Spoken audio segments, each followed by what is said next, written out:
Welcome everybody to USL Live Season 26, the Week 6 Preview Edition. My name's Eric and I'll be your host this evening. Joining me tonight I have Fausto. Hello, hello. Angelus. Yo, yo, yo. And Bowen. What's going on? What up? Welcome back to the panel here, Bowen. It's been a minute. Glad to be here. Appreciate it. Yeah, Iso wasn't feeling too hot, so maybe it could be after what happened Sunday, or he's just really not feeling good, which I'm going with the latter. But anyways, let's go right into Week 5's matches. The first match of the night was between Fausto and Bowen here. Dark Slayers over Evolution, 86-26. Fausto, what was your take on this one? Kind of what I anticipated and I called last week. It was a landslide victory. I don't think it started too slow. Dark Slayers went north off the rip. I wasn't in at that time, but Evolution played it south and southwest the majority of the entire match. Not really any high points, I would say, for Evolution, aside from them trying to take south from us. They did a couple of times on Grey Top. Uni had an excellent game for Dark Slayers, as well as Tyrael and Phony. I think our medics played excellent. I will say that we caught that dude out in position quite a bit, more so than Chica, even though Chica has most stats. But I'm assuming mainly because of the med load that she had with her players pushing out one by one. Not much more to say about that score. All right, Angelus, what you got? Yeah, I was watching it with my guys from MDR. We thought it was cool that some of the CTFers got in. Like, I hadn't seen Molo play much. I know he's like a skirmisher himself, but I only know him from CTF. And Abath was in, Head was in as Bigfoot, so we were cheering him on as the game went. Fausto's game summary mimics what I was going to say, so yeah, not a whole lot of great things to say about Evo in this game, but it was fun for us to watch, and I was glad to see some different people get in. I was hoping we get to see Chuck in the game, but I guess he wasn't available or something, I don't know. Okay, Bowen. Yeah, so the early match, I guess a couple of my guys really couldn't make it. The ones I would really want to start as well. We've talked about our mid situation before. It's Chica's obviously doing great. That dude is good sometimes, up and down a little bit, but he gets out of position. So there we had a game plan going in, and we knew this wasn't going to be a win, but we really wanted to give it our best shot. And we started out okay, I think, overall, but it got away from us pretty quick. So, GG's to a couple guys and got to see some guys play. But yeah, hopefully next week I can get some more guys in. Yeah, fair enough. I think I've already told you. Let that dude, Marine or Ripper, and grab Abyss. Let Abyss play medic, and I think that solves your second medic issue a little bit. But I've really got nothing else to say. The score is pretty indicative. 86-26. The MVP was Uni. Moving on to the next match of the night, a snooze fest, if you will. K-Dude beats Cocaine 30-17. Your MVP was champion. Fausto, you shoutcasted this one, so go ahead. Yeah, I mean, kind of what I said in the broadcast there. I'm not too sure what Cocaine was doing. I mean, they've been a squad that has pushed all season, whether it be in private SBs or matches. I understand in terms of the not losing by too much, but I honestly think they can go toe-to-toe with K-Dude, so I'm not sure why they weren't just, I don't know, playing hand-to-hand, and they kept trying to hold and camp on their side of their base. They're strong enough to go, in my opinion, up against K-Dude. Now, whether there's better leading on K-Dude or not, that's beside the point. I think pound for pound, they got a pretty equal roster when it comes to sheer firepower. I would have loved to seen these Team 1 and Team 2 on the rankings really go toe-to-toe, but we didn't see that. I'm happy that K-Dude pretty much pushed and tried to force chokes that most of us probably couldn't break, and they were successful. I did like the fact that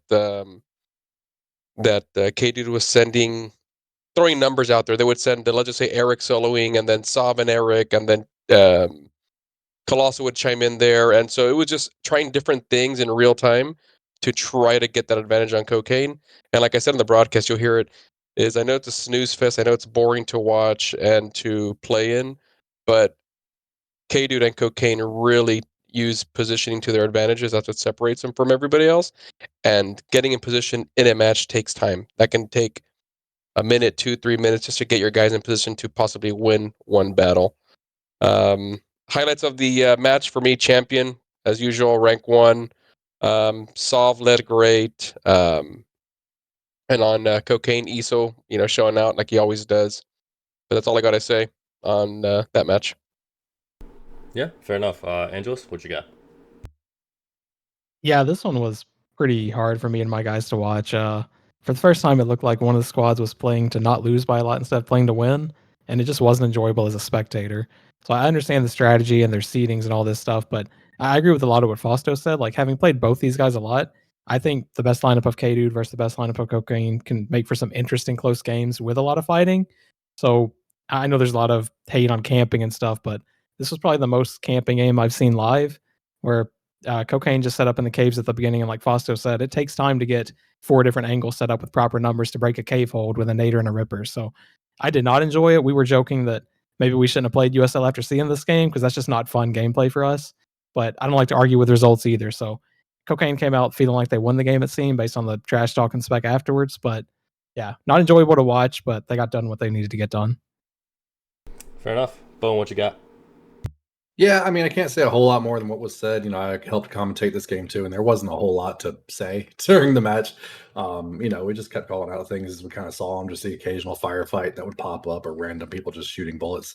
As mentioned, it wasn't fun to watch. Cocaine was almost a Keiko myself. Was just basically holding a handicap, a 23 kill handicap. And that was it. They started 23 kills up in their mind. That's where they kept it. Strat works. I don't blame them for it, really. It's just not fun to watch. So it is what it is. But GG to both. Yeah, fair enough. I mean, I came in for the interview after the game. I said everything I needed to say there. Everybody can listen. But I've also got a bunch of mailbag questions in regard to this, so I'll skip over my opinion on the match, and we'll go right into the next match of the night, which was MDR over Franco, 57-40. Your MVP was Yosh. Fausto, you casted this with me. What'd you think? It was good to see Macrodata push more than they're used to. It was good to see you guys kind of out of your comfort zone. Talking to some people after the match, and I have a couple of mailbag questions about this, did Franco throw the game or did Macrodata win? You know what I mean? I still don't know why certain players, I'm going to say, back, for example, why he continues to play Ranger when his squad needs him to play Ripper and or LMG or Marine or something. I think that would have been a difference maker for Franco. It's very difficult to hold position and or push with the Ranger if you don't have some strong support players beside you. As usual, Legacy rank 1 backpack continues to open up. I'm not too sure how big that backpack is, but he continues to show out. I will say that my buddy Yosh here had a revenge game, and hopefully he silenced the critics and the haters because he went 10-4. Great job. It looks like LMG is his class. But no, overall, proud of the win for MDR, and hopefully you guys enjoyed pushing because it looked fun watching you guys push like the majority of that match. I'd like to hear from Angelus on his thoughts as well. Yeah, Angelus, go ahead.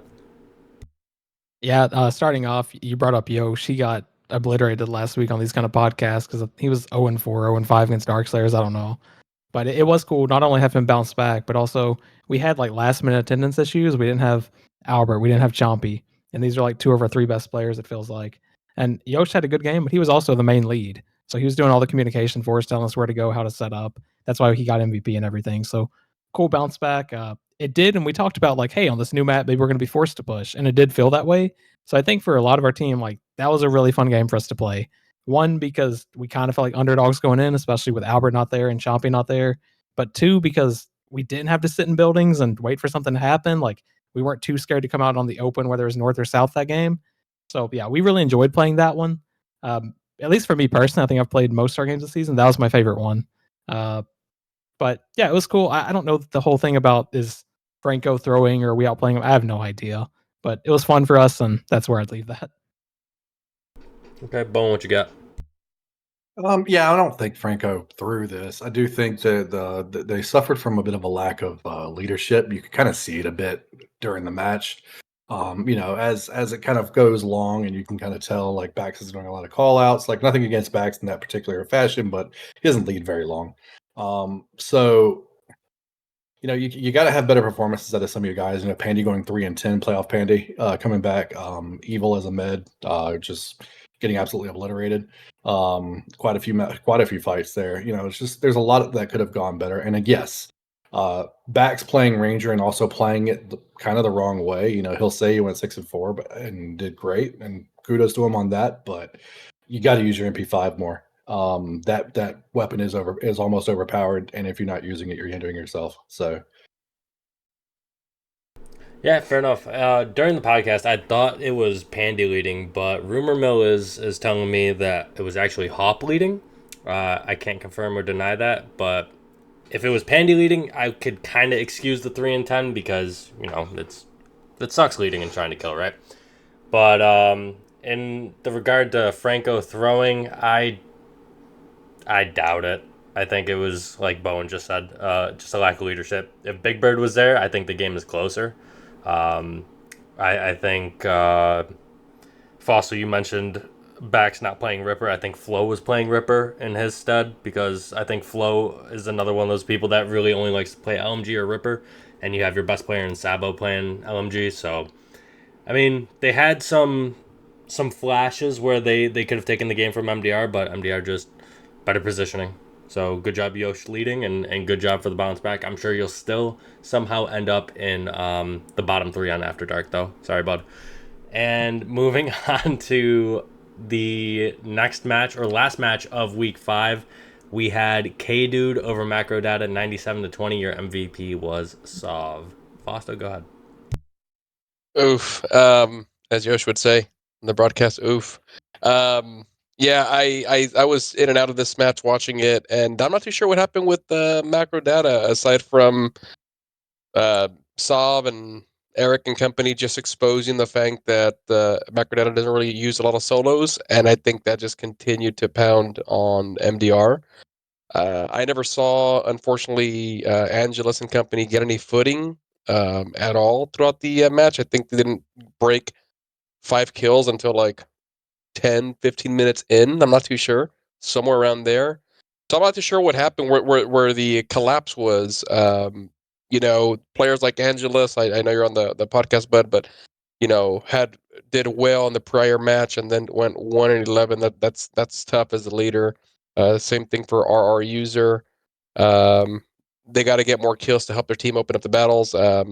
Positives with them was the top 3 in Hearthpool, Exodus, and Yosh, getting some decent kills. But yeah, it was a clinic. It was old school Sov leading and just pedal to the metal, right? I thought it was going to be closer. I really thought the margin differential was going to be within 15, maybe max 20, and it was way out there. So unfortunately, a big loss, but K-Dude went into play and they won the game. Okay, Angelus. Yeah, that's a complicated one to explain. I mean, first off, K-Dude's a way better squad than we are, especially when we're down like 2 of our 3 best players. Even with them, I think we're all going to agree K-Dude's significantly better than us. It felt like we had 2 options this game once it kind of got going. We found ourselves down like 30-1 at some point, so the game's over in our minds. We could have run around and just tried to keep deaths down to preserve the team rating or whatever the hell that is. But a lot of us are new here. We just want to like play the game. We're on for an hour on Sunday. So we were respawning, trying to get numbers and then take the fight again instead of just running around preserving kills forever. So I think it's just one of those games that really got out of hand. The first fight went really poorly. Then we're trying to catch up in the second fight, and morale's broken by the third fight. Whereas we're riding the positive Wade and Franco because it's close and we're staying in it. Once you're down like 20 plus kills to a squad like K-Dude, we know the game. We know the result of the game. So comms go down. Yosha's begging us to communicate, and we're all just kind of playing this simulation, trying not to get killed macroed by Eric. But yeah, kudos to them. They're a good squad. We're definitely not ready for that level yet, but again, it is what it is. Bowen, go ahead, bud. I'm gonna say the commentators for this match kept it very interesting, as not to be too offensive, as difficult as that was to do. they pretty much had bets on who was going to get a kill on the MDR side as kind of things went along. So that was kind of fun, honestly. But I do appreciate the idea that MDR was kind of pushing in, trying to take the fights and just not cowering back and letting it fall apart.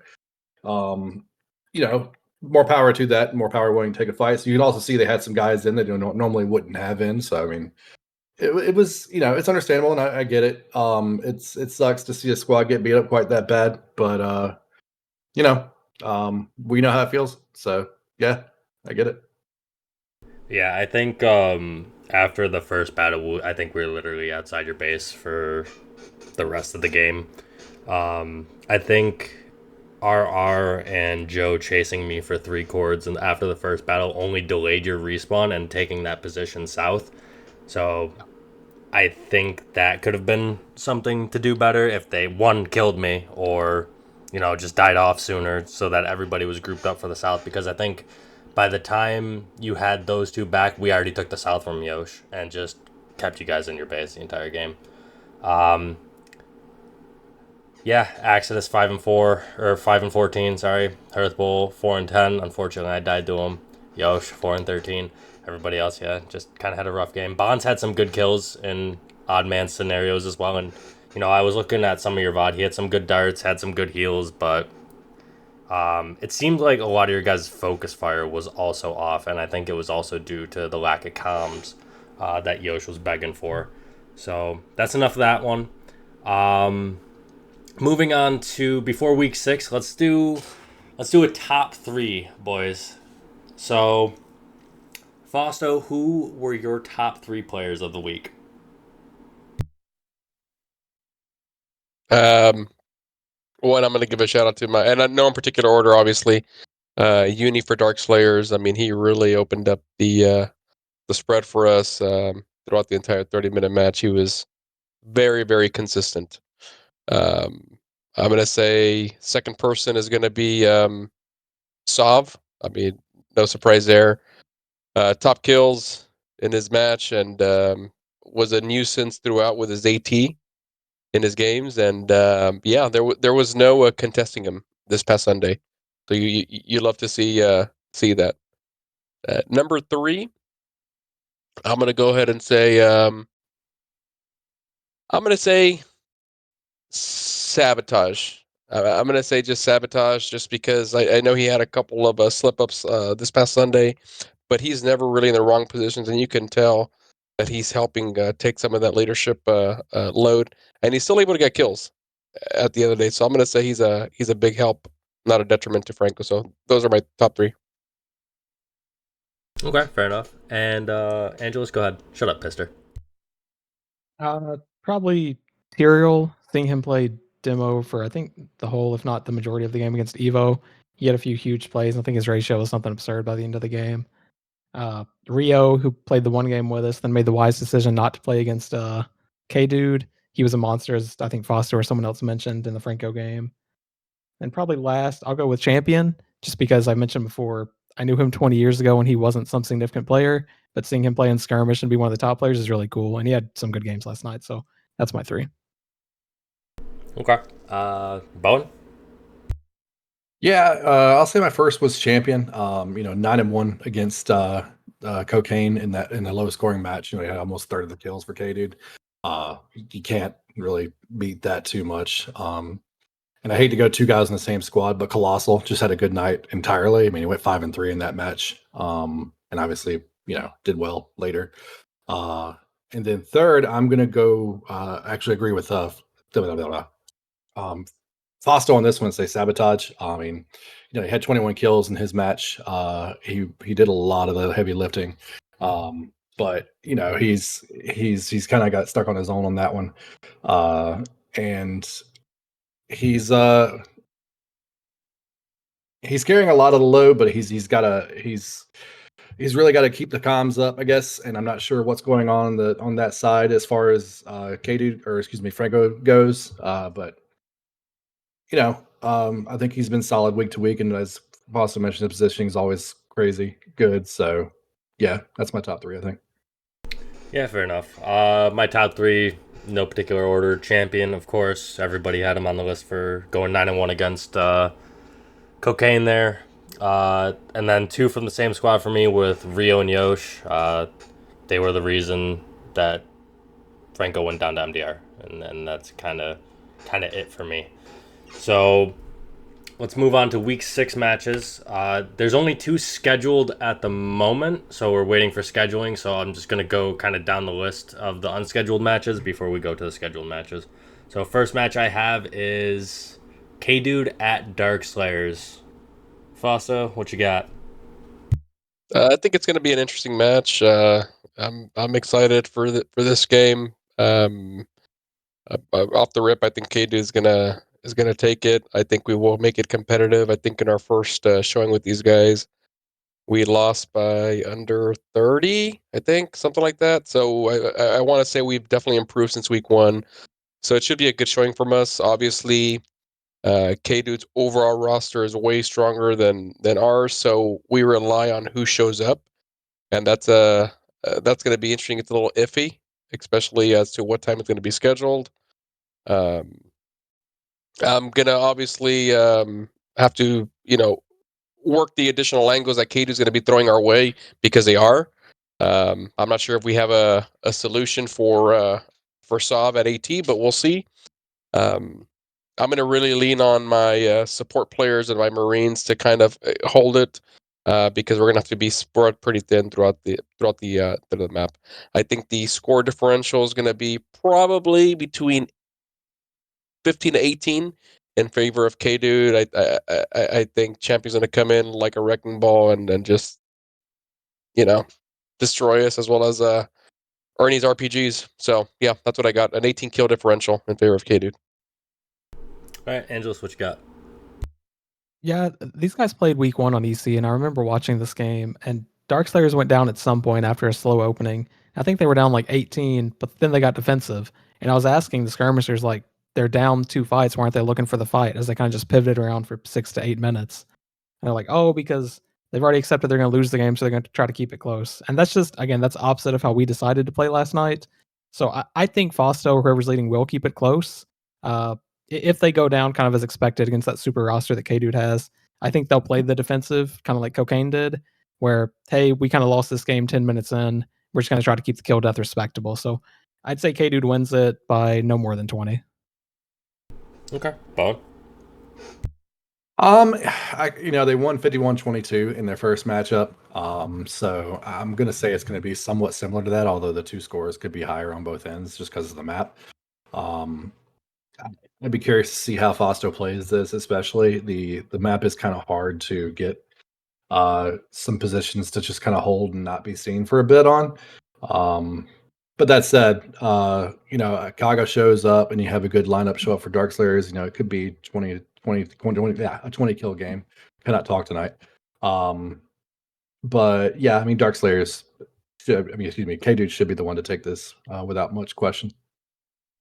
Yeah, I think Foster will be able to keep it close for probably the first 15 with how slow he likes to keep things moving. But from there, I think if we win a clean battle, it'll turn not necessarily right into like the MDR match, but we will keep them in their base and know exactly which way they're going to go.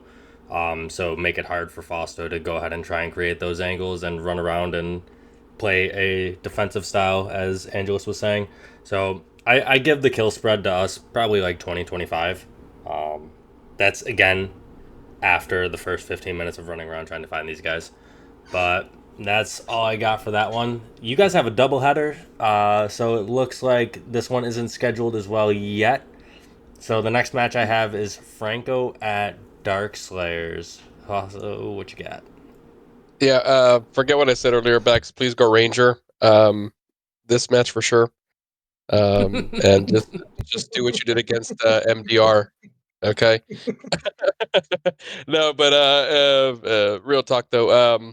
It should be a fun match. I don't think there's going to be much posturing on this one. I think it's going to be kind of head to head throughout the 30-minute match, which should make for some exciting from a spectator standpoint. Franco, I think we all agree, has some pretty good seasoned veterans on that squad, and then it just kind of tapers off. It's you got Sabotage, you got Pandy, you got Stavidine, and you got Ninja there. Those 4 can start on any squad that we currently have, and I've had for previous seasons.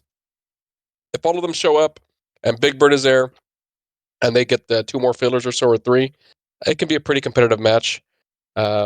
So hopefully that's the case, because that's what we all kind of long for. And honestly, it seems like Dark Slayer's matches always come down to the wire. Hate it or love it, we kind of hate it sometimes, but that's what happens. I'm still going to give it to us on this one. I think we're kind of in a momentum. Hopefully this game plays out before the K-Dude match, so we can not have any morale issues if we do lose. But I'm going to say we're going to win by 35. All right, Angelus, what you think? Yeah, that's a really good idea on scheduling. We did the same thing last week. I was adamant that we need to play Franco before K-Dude ruined their lives, and that worked out for us. I think a lot of people are overlooking this matchup. I think between like Dark Slayers, MDR, and Franco, they're all kind of comparable as far as talent and potential for right now. So I think any in that kind of transitive triangle of 3 can beat each other on a given night. You get ahead in a fight, and then it feels like all 3 of those squads struggle to kind of push into a defensive position and catch back up. So if Franco can get an early lead in this one, I could see them taking it. I predict or kind of hope both squads can show their best players. I also agree if Bird had showed up yesterday, maybe that would be a different game for what my squad faced. If he shows up this week and Sabo and Pandy and all their best players, whoever it is, are on, I think this could be another like overtime thriller for Dark Slayers, which is great for us to watch. I will go ahead and say Dark Slayers will have their best lineup. I'm just guessing. And I'll say Dark Slayers takes this one, comes down to the last fight. So about 6 kills. All right, Bowen, what you got? I think this will go the other way from my call on K-Dude versus Dark Slayers. I'm going to say Dark Slayers takes this one by 25 to 30. I mean, if Dark Slayers shows their best 8, which this will probably be the match that Kaga goes to get to the buffet for. But Franco shows their best 8, yes, it could be pretty competitive, I think, on that front, especially if Big Bird shows and they have some leadership going. But without the depth, if the depth start becoming an issue, then it becomes the Dark Slayers route. I think it's just 25, 30 kills. Yeah, that's fair. I mean, we saw it last night. If Sam, aka Ninja, doesn't kind of like stay with the group or kind of commit to his own deaths that he did last night, I think he could be a nuisance on AT as a solo on this map that Fausto will have to keep in check. But other than that, if Bird doesn't show and it's up to Pandy or Hop to lead or whoever is going to take the reins, I think, this, even with Bird showing, I still give the advantage to Dark Slayers, especially because they are home. So I think Dark Slayers is going to end up taking this between 15 and 20 kills. But hopefully Bird shows up and it is a competitive match. But the next match of the night, we have MDR at Franco at 9:30. Cocaine looks to be home this time around. So, Fausto, what you got? Right, MDR at Cocaine, right? Yeah. Okay, you said Franco. Okay, I think this is going to be, I hope it's not one of the same like it was against K-Dude. I think Cocaine's going to have kind of a come out match like they did the first 4 weeks. And I think they're going to put pedal to the metal against Macrodata. I really do hope that that Macrodata really listens to some of the commentators when they say to throw a solo in there, maybe get an additional angle, because that really opens up battles for you all. Cocaine is very good at surrounding a squad when you stay stationary. If that doesn't happen, it's going to get out of hand pretty quick. So I know Yosh has been leading here and there, and he definitely knows. He's been on squads with Cocaine players and K-Dude players. So hopefully he adjusts a little bit and gets maybe a random solo or 2 just to get some vision, because Cocaine is good at getting vision. I'm going to say it's still going to be a 40-point kill margin in favor of Cocaine, mainly because they're going to continue to push, and Macrodata is going to have their backs against the wall. If and only if Cocaine can get a clean sweep battle in the first 2 battles, I would say. If not, Macrodata isn't able to slow it down, and it's going to be within a battle and a half, I would say. But overall, I think Cocaine's going to really put the pressure and the heat on. Okay, Angelus, go ahead. Yeah, first off, I'm interested to find out which side they take, because it sounds like on After Dark they kind of favor the right side, but then it seems like everyone else in the league likes the left side. And maybe I'm missing an obvious troll on their side where they prefer the left side, but we'll go in expecting the left, but not super shocked if they take the right. I don't honestly think they're going to push into us. Like, we have our best lineup. I think this can be a close game. Our very first game of the season, when half of us hadn't played, we kept it within a one team fight kill. Arguably could have won the game if we understood picking up ammo, but that was then. This is now. Some of us pick it up now. Matt's still working on it. But yeah, if we can show our best lineup, I think this can be a close game. I think we could kind of steal this game. Yeah, I'll go ahead and I'll take my squad on this one. I'll say we steal the win from Cocaine and ruin all the momentum they built by hanging on against K-Dude. We beat them by one fight. Okay, Bowen? Wow, that laugh, really? This one could be interesting. Yeah, I mean, it's kind of fun to see what this could turn into. I mean, yeah, you mentioned that was an 8-kill game the first match. So if the top 8 show for Macrodetta, this could be interesting to watch, and the upset potential is there, especially if Cocaine gets behind quick. Yes, they can push, but they have shown that they don't do it often. So, yeah, I mean, Macrodetta could keep this interesting and could really cause an upset and really make it so I don't have to figure out what to do with DS and Macrodetta being tied at the end of the season. That'd be nice. But I do think Cocaine wins this. I'm gonna give it about a 10-kill game. But I am rooting for the other direction. I always love rooting for the underdog. I mean, as somebody who wants first seed, I mean, my obvious answer or request is that MDR beats Cocaine. I don't see it happening. It is an obvious troll, by the way, Angelus. The left side is definitely better than the right, unless you are going to camp and sit around caves, in which you guys might be able to give Cocaine their own treatment, right? And I don't know if Cocaine will actually sit around and push, because that upset potential is there. And if they take a bad fight, like if they don't win the fight cleanly pushing, I don't think you see them push at all.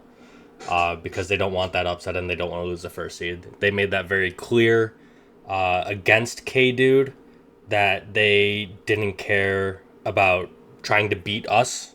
So as long as they have the lead against you guys, I don't think they're really going to push that much. I don't think they're going to be that aggressive. I don't think they have the players to continuously and be efficient at being aggressive. So I think, like I said, Cocaine is going to win by 10 kills. I think Iso is going to pop off. I think he's just going to be too much to handle for you guys. But other than that, I hope the Mountain has a better showing than 1-5, and Pister definitely needs a better showing than 1-6. Yeah, I think other than the first fight, those two were dead first every single fight against us. So they need to bounce back against you guys. Otherwise, maybe you guys do get the upset. But moving on to the last match of the night, we have Evo at Franco at 10:15. Fausto, go ahead. That's some harsh comments there, Eric. After Dark's going to be lit this week. Oh, I expect it. It's going to be a movie, bro. That's what they say. Franco versus Evolution. This is going to be the match where Bowen and company get their first victory. I can feel it.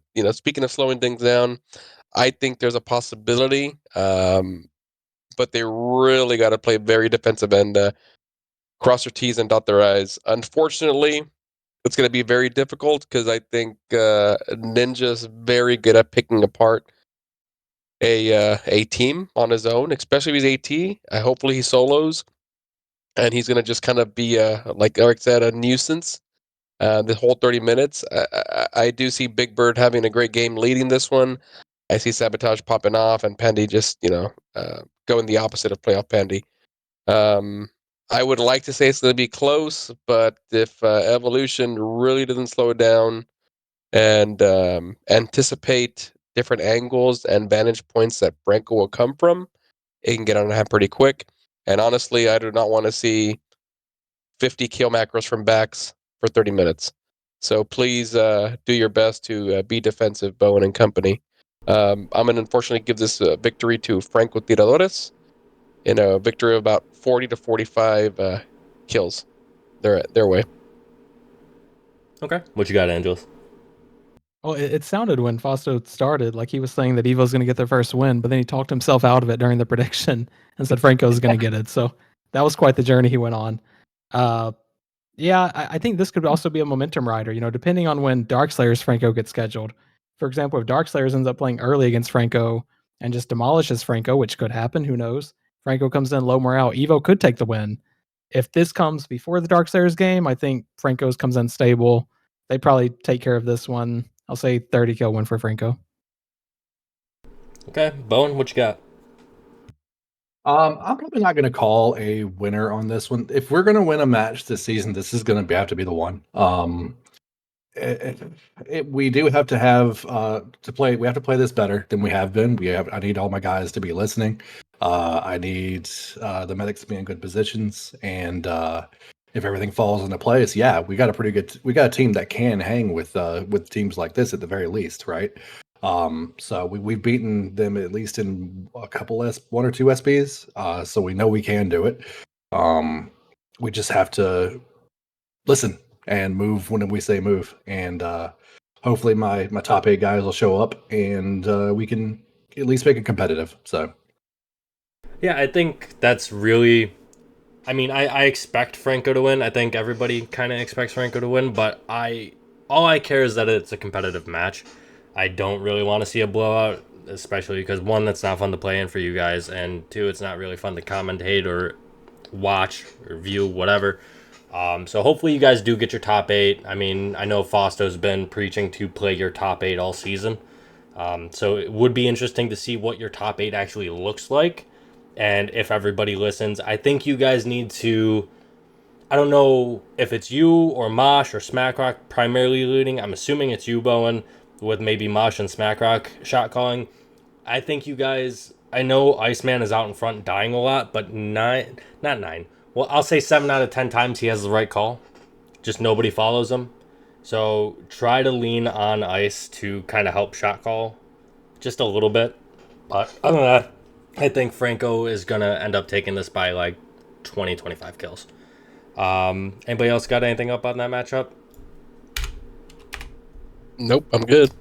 All right. So we went pretty quick on the schedule and the recap. So all I have left is mailbag.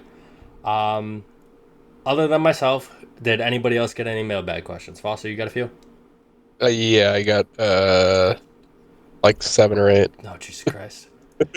I also have 7. I will primarily say that I knew the trash talk was coming, so a lot of it is about cocaine. Yep, same here. So, Fausto, if you want to go ahead and open it up with mailbag, I'll let you read your question first, bud. Let me do an actual good one, not shit talking, okay? In a potential tie with MDR and Darkslayers, what will staff do to separate the two? I think, I mean, Bowen and you, and I guess me too, right? We're all staff, right? Right now, the rule is kind of cloudy, right? Because it says in a 3-way tie, you go by rating. In the head-to-head, you go by the aggregate. So do you count the OT? Do you not count the OT? I think we kind of discussed this in depth last week's mailbag. So, Bowen, what as the one person here that didn't really chime in on that, what would you like to see done? How would you view this? So it's interesting because I actually was reaching out to the captains earlier today and just asking, like, what do you guys want to do with this? Because realistically, like, you look at the rule, we don't. It's not, really not even saying it's cloud. We don't have a rule for this tie on 2 fronts. So I mean, yeah, it'll probably be fixed next season, but it's not there right now. There's a couple things it could come down to. The argument is there for, yes, the aggregate would make sense for OT, but we've never had counted stats for OT before. But the argument also makes sense for rating because it's there for 3-way ties. So, but that also gives us a win going in both directions. So I'm a little on the fence, and I've almost leaned on like the idea of even having a 15-minute match. But we're talking about it a bit more, and we'll just see how that goes before we get to that point. And also, it also assumes both squads are at the same record at the end of the season. So, Macro, please beat Cocaine this weekend. Thanks. Yeah, I mean, like I said, Fausto, I think you and I and Angelus even spoke about this a lot last week. Do you guys have anything else to add to it? No, and I mean, kind of what I said last week. At the end of the day, I think Bowen's doing the right thing by reaching out to the captains directly, see if maybe there's going to be a happy median there. I will say that in speaking in the with the head staff, Bowen, Victim, and Ernie and myself, I told them that I'm not going to chime in because that wouldn't be right. So they're going to kind of decide it since I'm a part of one of the squads. But yeah, I mean, me personally, if you ask me, I'm open to a 15-minute match, a 30-minute match, something, because if we play it OT style, I think that's a little unfair. I think our medics really got us here to where we're at, aside from our obviously Marines and support classes, but it wouldn't be the right thing to do and isn't indicative of what USL is if we go OT style. So I would say a regular match, maybe 10, 15, 20, 25-minute match. I don't know, something around there. Okay. I won't start with the troll ones yet either. I'll start with the real one. Uni has been quietly doing very well this season. What has been promoting his success? And I will Me, just, yeah, I'll jump in and say that it's a big difference of playing with Bax leading and Fausto leading, and because Fausto likes to slow things down, it's kind of similar to how Darth used to lead back in SOE, and as we all know, Uni played on SE for many, many seasons. So it's something he's comfortable with and a leader he can actually trust to make the right call. I think he is just kind of doing very well in the new environment of Darkslayers. Anybody else got anything on that one? yeah, I was just kind of joking around when I said me, but honestly, I mean, Uni's been very consistent with us, and you know what I like about him is that he's not egocentric. I mean, he's low key even on Discord, and he will chime in um, throughout a 30-minute match and just give a couple of callouts here and there. And honestly, they're very decent callouts. I think he's meshed very well with the squad. I think unfortunately he's kind of been known to be, you know, one of the weaker players on a squad, let's just say. But on our squad, people actually go to him for some advice because he's been playing, like you say, with system error many years ago before all of these guys even played the game. And so, you know, we value kind of what he does on the field and off the field. He's always kind of giving advice. So I think it's a mixture of just the morale, if anything, you know, actual team cohesiveness, as opposed to just kind of beaten down verbally and trolling for weeks on end. I'm just gonna say SE for life. Yeah, all those guys in SE are some of my favorite people.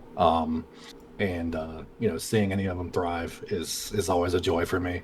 And Uni, I think he mentioned at some point had gotten a better monitor even. Sometimes in the off season of like either last season or season before. And it has really helped him out. Like his aim has improved so much recently. So I think that has a lot to do with it. Plus, again, you know, being under Foster's leadership, and I think you said it spot on. Is he leads kind of similar to what Darth did. Um, so yeah, I think that has a whole lot to do with it. It just fits his play style. Okay. Angelus, you got anything on that one? No, because I wasn't around the previous season, so all I know is the current Uni. I don't know how much he's improved. I only know him as he is. That's fair. Fausto, what questions you got, bud? So that was really the only normal question. All right. Let's hear it. Hold on. I'm going to start with the not so trolly questions that are actually, I would say, kind of decent questions, but kind of I have one, trolling. by the way, at some point. Oh, Just let you okay. know. Go. I guess go ahead, Bowen. Go ahead. No, it doesn't have to be right now. Just saying, I have one. At some No. point. Go ahead, Doesn't have to Bone. be yours. The floor is yours now. Fuck. That wasn't the plan. Also, this was not trolling, so I was like, before we get to the trolling ones. So MDR is probably the best CTF squad to have crossover to USL with CTF vets such as Rio, Staley, Doc, Yosh, etc. It says CTF vets, but maybe it means USL. Will they end up in first, second, third, fourth, or fifth place this season? Ooh. Well, currently they're tied for third. I think with the rest of the schedule, if we go by rating, I think they'll end up on fourth. Just because of how close the first game Darkslayers had against us within a 30 kill, and then they only lost by 1 to Cocaine. So I think the rating advantage is for Darkslayers. And MDR still has to play us another game, so they can't let us stat pad them 60 kills again. So I think right now Macro ends up in fourth.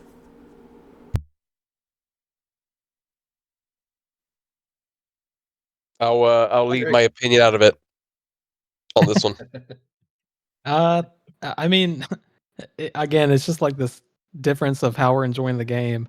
You say like, oh, we can't get stat padded 2 by K dude. I think we play you guys on the very last week of the season, and if we're in some scenario where, oh, we need to protect our rating and only lose by 18, I'm not going to strategize with the guys. Be like, hey, let's play to lose this game by 18 or less. Like, it's just not fun for us. We'll take the lower seed if we get blown out by 60.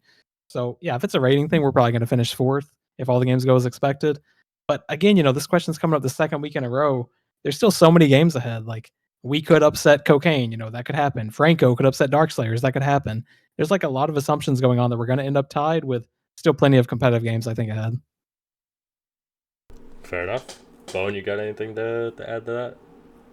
Nope. Sorry for cutting you off, Fausto. Fausto, You're go good, ahead, brother. bud. You're good. All right, this is going to be based off Franco Tiradores. Why does Bax continue to play Ranger when his squad needs him to play a separate class? He continues to lose games for his team and isn't even going positive. Will someone tell Bax to be a team player? I think that's more of a statement. I don't know. Yeah, that seems more of a statement because I mean he did it when Sniper was in the league. He is the same person he's always been. If you expect anything different, he's going to play what he wants to play, especially if he's the captain.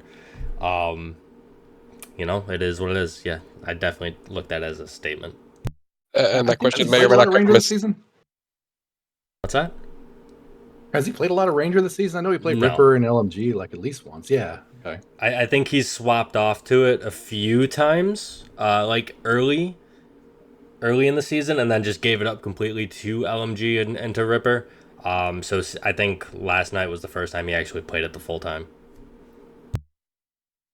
I'm just going to add on the Ranger piece. Like, we had a similar thing in our squad, right? Everyone was going after Chompy the first week or two. I can't remember, saying like, man, the Ranger's just not working. He's a good player, but it's not Ranger.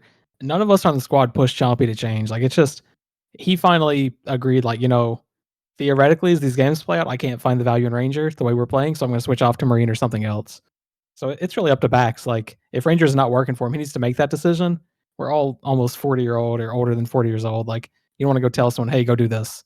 Like, just realize it and make the decision at some point. That's asking a whole lot from most of this community, sir. Yeah, I don't have a ton of good things to say about this community, so I'll just stop right there. Oof.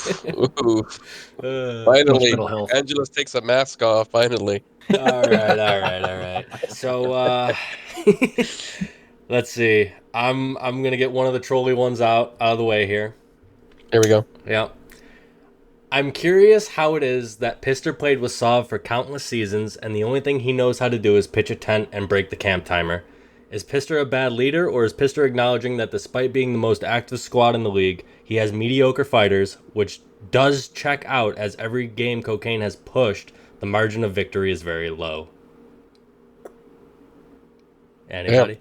I don't know. I've already been on After Dark once. I don't know if I want to be on it again. I mean, I've already accepted that I'm going to be on it from my previous statements.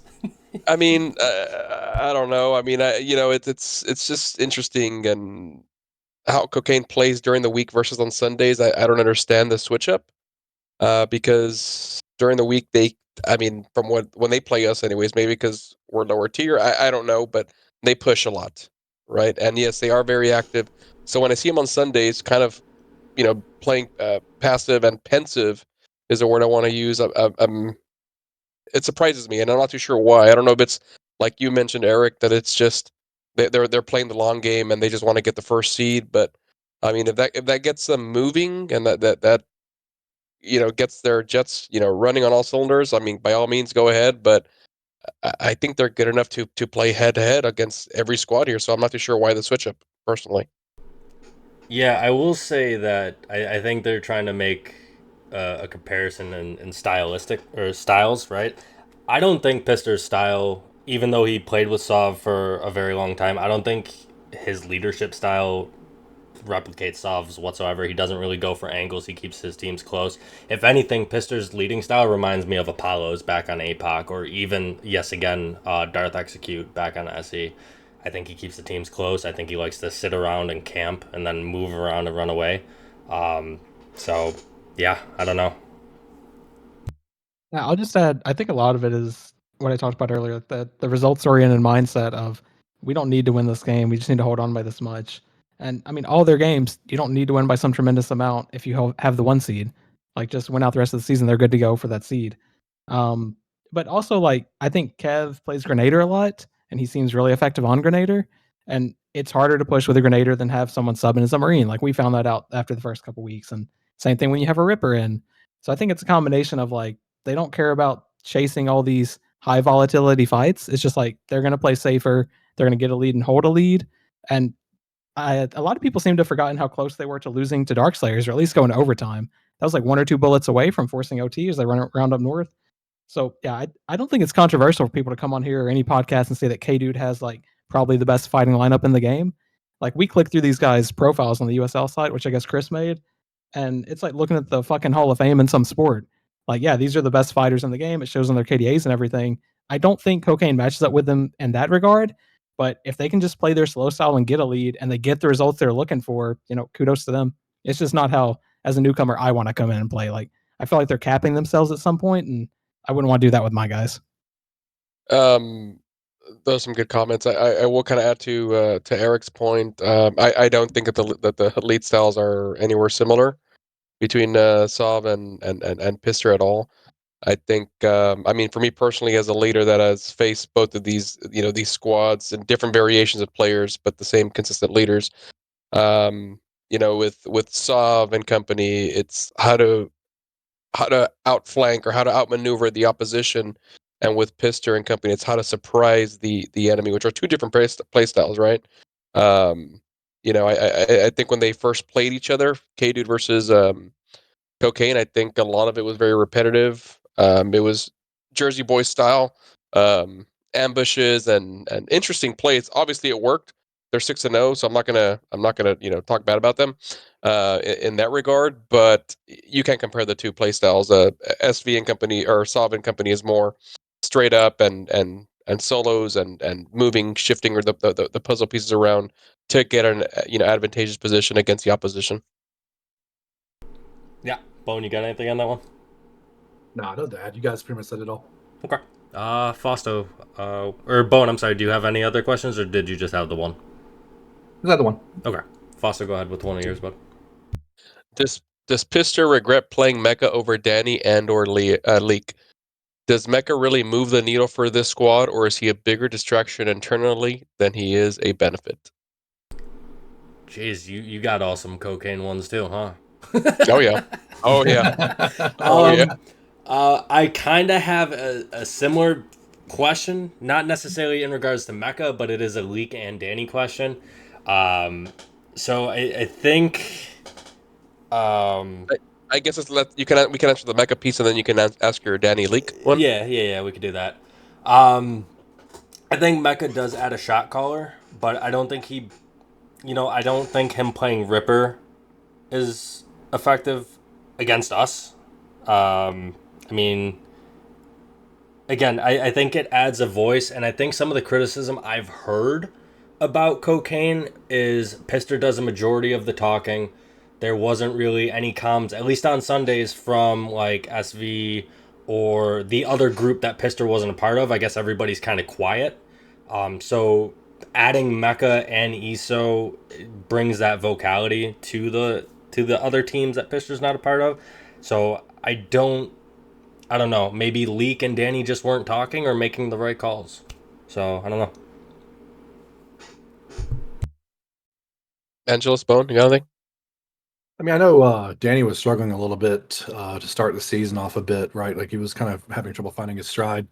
But I feel like Leak was doing pretty well. Maybe I don't really fully recall, but so see, I feel like he could have stayed in the lineup somewhere. But at the same time, I mean, I think Mega Call is a good shot caller as well. I mean, he's very vocal. And Eric pretty much said it on the spot, like, you know, you need that for another team. And ESO, honestly, we talk about this holding pattern from Cocaine. I'm surprised ESO even will put up with it very long because he's such an aggressive player, right? But you know, he's stuck with the game plan pretty much, and he does these solo flanks when he needs to. So Yeah, fair enough. Angelus, you got anything before I kind of tie it into this next question? No, I would just say, like, in terms of skirmish, I don't think Mech is a distraction. Some of our guys that have speed with him, he's nice enough to us, even though a lot of us are just pure trash at the zone. So I think he's a good lead. He's good on vocals, good simple ideas. So I like playing skirmish with him. I don't think it's a distraction. Okay. All right, so kind of tying into this question I have, with the benching of Leek and Danny, can this be an opportunity for Pister to have them come in as medics? The games Cocaine has pushed, they have nearly lost to perceived weaker squads, mostly because the medics cannot seem to live in the open battles. Pister's lack of confidence fighting near his dropship is a byproduct of weak medics that he cannot trust.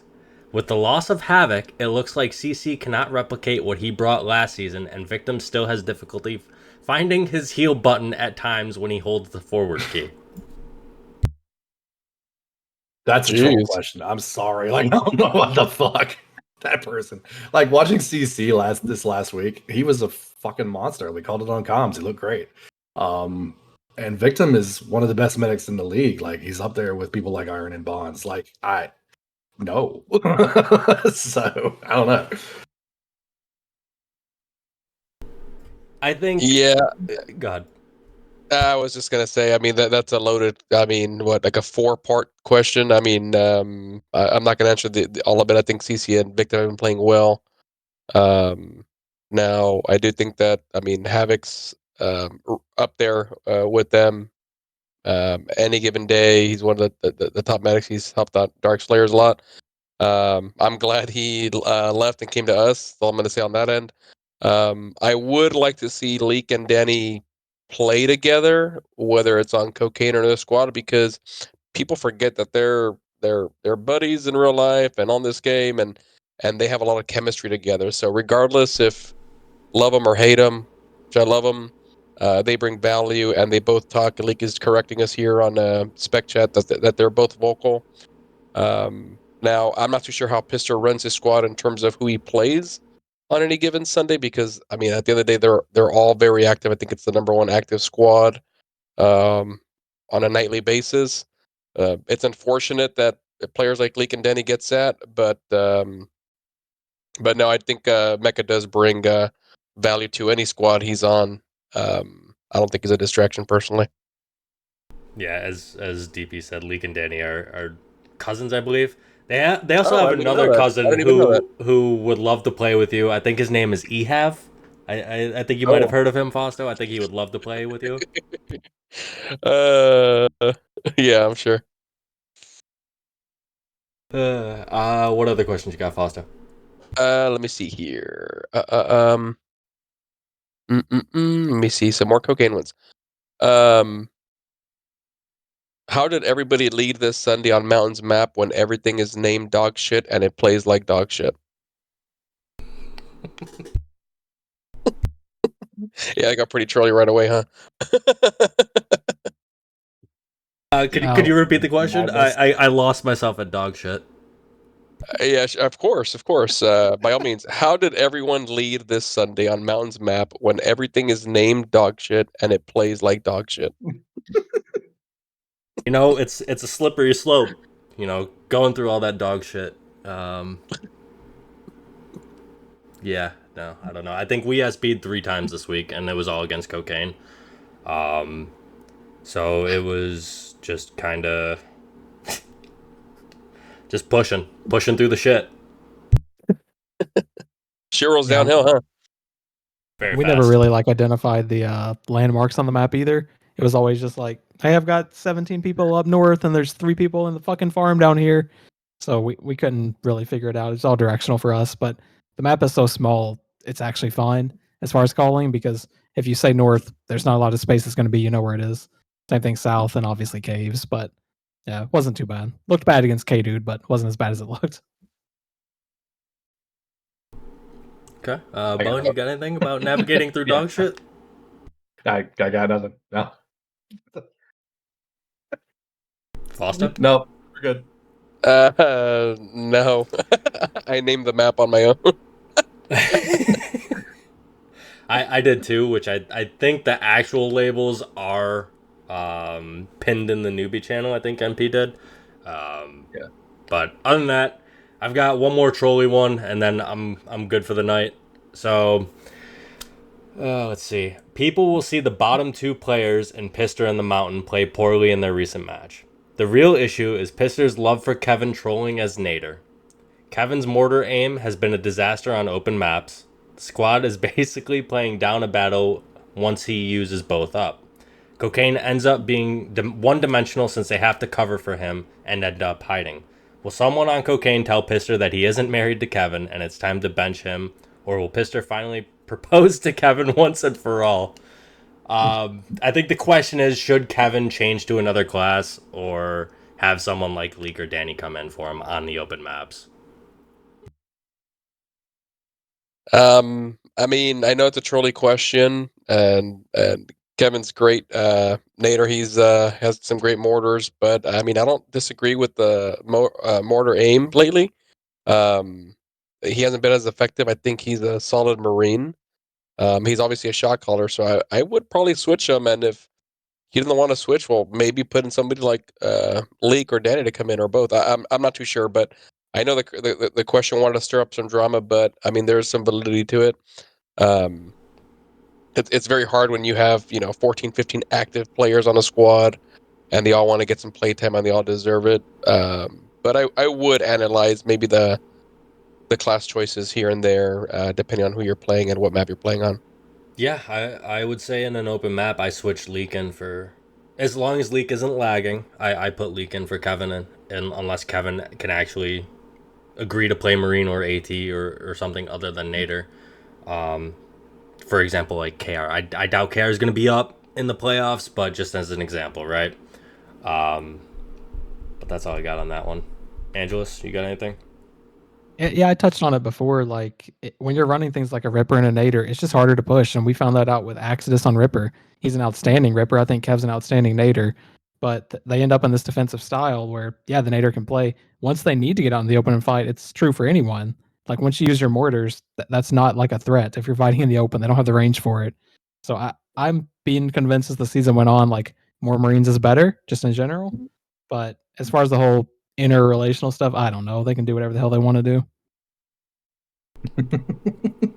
All right, Bowen, you got anything? I mean, week 4, Kevin actually played AT against Franco and did pretty well, right? I mean, he went 11-9 that night. So I mean, he can play the aggressive classes fine. I think in the open maps, yeah, it's a valid point to say that he probably should play something like an AT or something like that.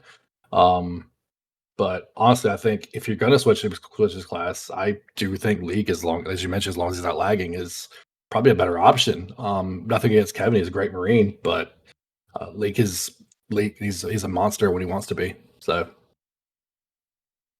Okay. Foster, you got any other questions?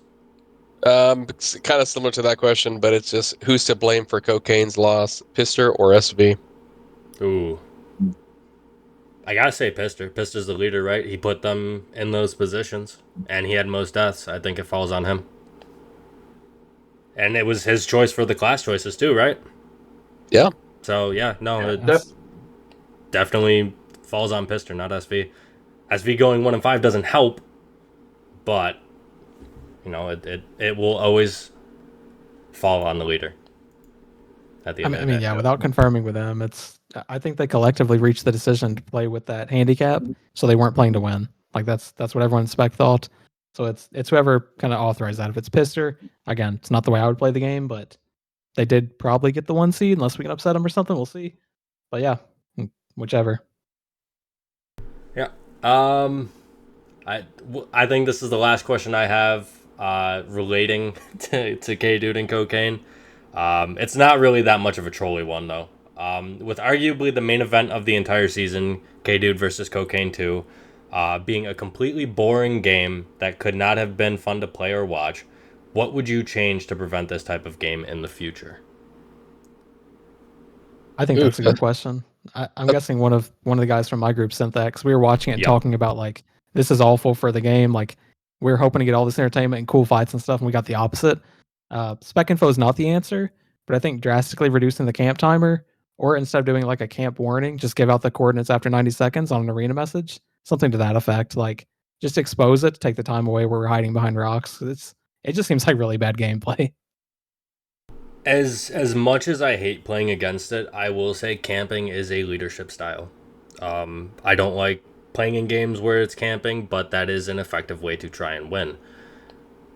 I think reducing camp timer is fine, but do not reduce it by much, right? Because at the end of the day, most of the time, if you're going to announce chords, I think that part should be skipped because 95% of the time we already know where you're at. It's a matter of trying to break the camp, right?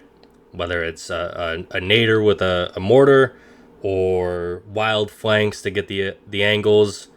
It doesn't necessarily always work on certain parts of maps, especially if you're sitting right outside your baselines, right? So I think as opposed to doing chord shoutouts, I think it should just jump right to possible spec violations to encourage people to move faster or more. But I don't want to see the camp timer because, again, it is a viable option to try and win games, just not to that, not to what we've seen recently, is all I got.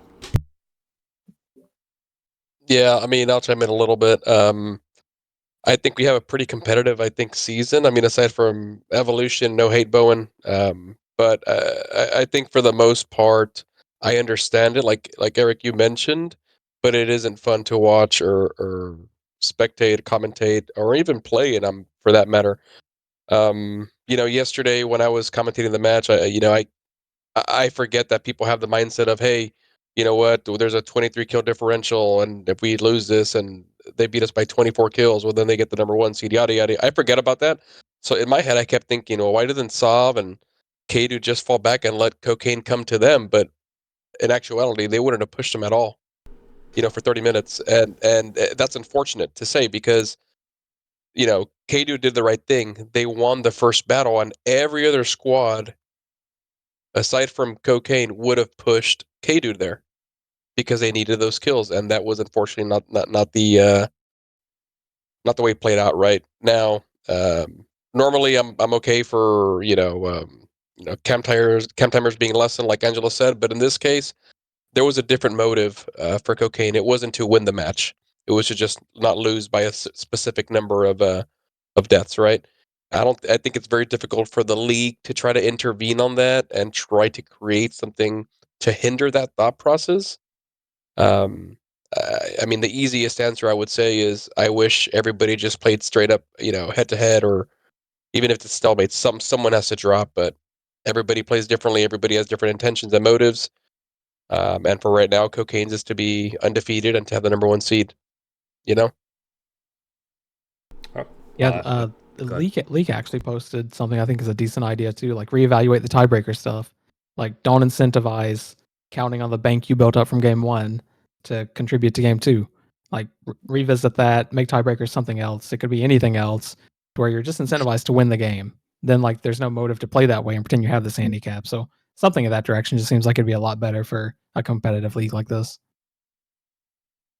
Well, and prior to last season, I think it was last season. It used to be based on total kills, but been season before even. So whichever squad had total kills on the season entirely, actually got the higher seed. But that decentivized whatever the fuck the word is, people from playing backups in games at all. So they just play top eight, and everybody else just sat on the bench all the time, even against the lower tier squads. People play top eight just to get the massacres in, and it's that creates a lot of other problems. So there's a lot of like what ifs, and sure, there's other things that could be looked at. Tell rating could even pop up if it's an even season without double headers, but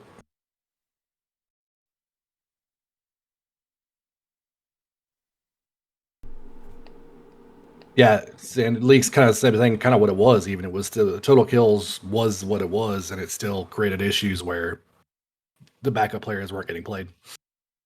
I think, and it seems like it's a scheduling issue with the way this league is structured. Like when you have squads that are tied, and I'm not talking about us and Dark Slayers in the hypothetical, more so like Cocaine and K Dude. There just needs to be a way to find an additional game, even if it's like a 10-minute scrimmage or a quick overtime or something. Like let someone decisively win instead of saying, "Oh, we played better than you in game one, even though you beat us in game two." It just sounds really bad on a competition scale. Fair. Definitely make it a 10-minute game because I don't want to spend 15 or 30 minutes even chasing around them or looking for ambushes because they will not. I guarantee whatever the match is, whatever the time frame is, they do not push unless they ball up. So that's all the questions I have. Fausto, you got any other? I mean, I have a couple of more. I don't know how much time we have. We want to cut it off there. Go ahead and go with one more, Fausto. Of course. It's another Cocaine one, unfortunately. If Cocaine play like that in a regular season game, how annoying will they play in playoffs? Why be so active during the week and then just play like pussies during a Sunday match? Oh man. We touched Yep. on earlier too, right? Yeah, I mean, I think I gave enough of my opinion on how they played. Angelus, you got anything? I would expect similar in playoffs. You know, if they can get a lead, they're going to instantly fall back on their defensive classes, try to set up a camp position, and make it hard to take the lead away. There's no like reason for them to try to stat pad the lead in the playoffs. A lead's a lead, especially if you can get it to 9 kills or something, so it's more than a fight. And we've seen that in a couple games this season with them. So I don't think there's anything wrong with it. It's just the way they play. Yeah, but I would expect more of the same in the playoffs. 100% the same. Maybe even a little slower. But anybody else? Bowen, you got anything on that one?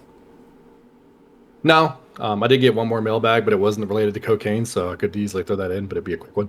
If it's There a you quick go. one, go ahead. Yeah, go ahead. Yeah. Is Fausto going to send Dark Slayers back to the gutter by making LTD in? Yes. Ooh. Come on, why you gotta put me on the spot like that? Let's just say that the LTD and Rise Up is coming. I All I'm heard gonna say. I heard Bulldog is coming back.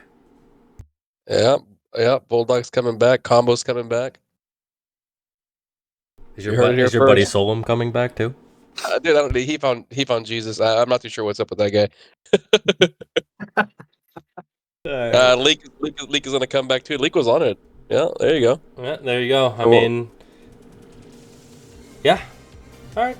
Angelus, you got anything on that one? No, I'm all good. Okay. Well, that concludes USL Live, Week 6 Preview Edition. Y'all have a good night.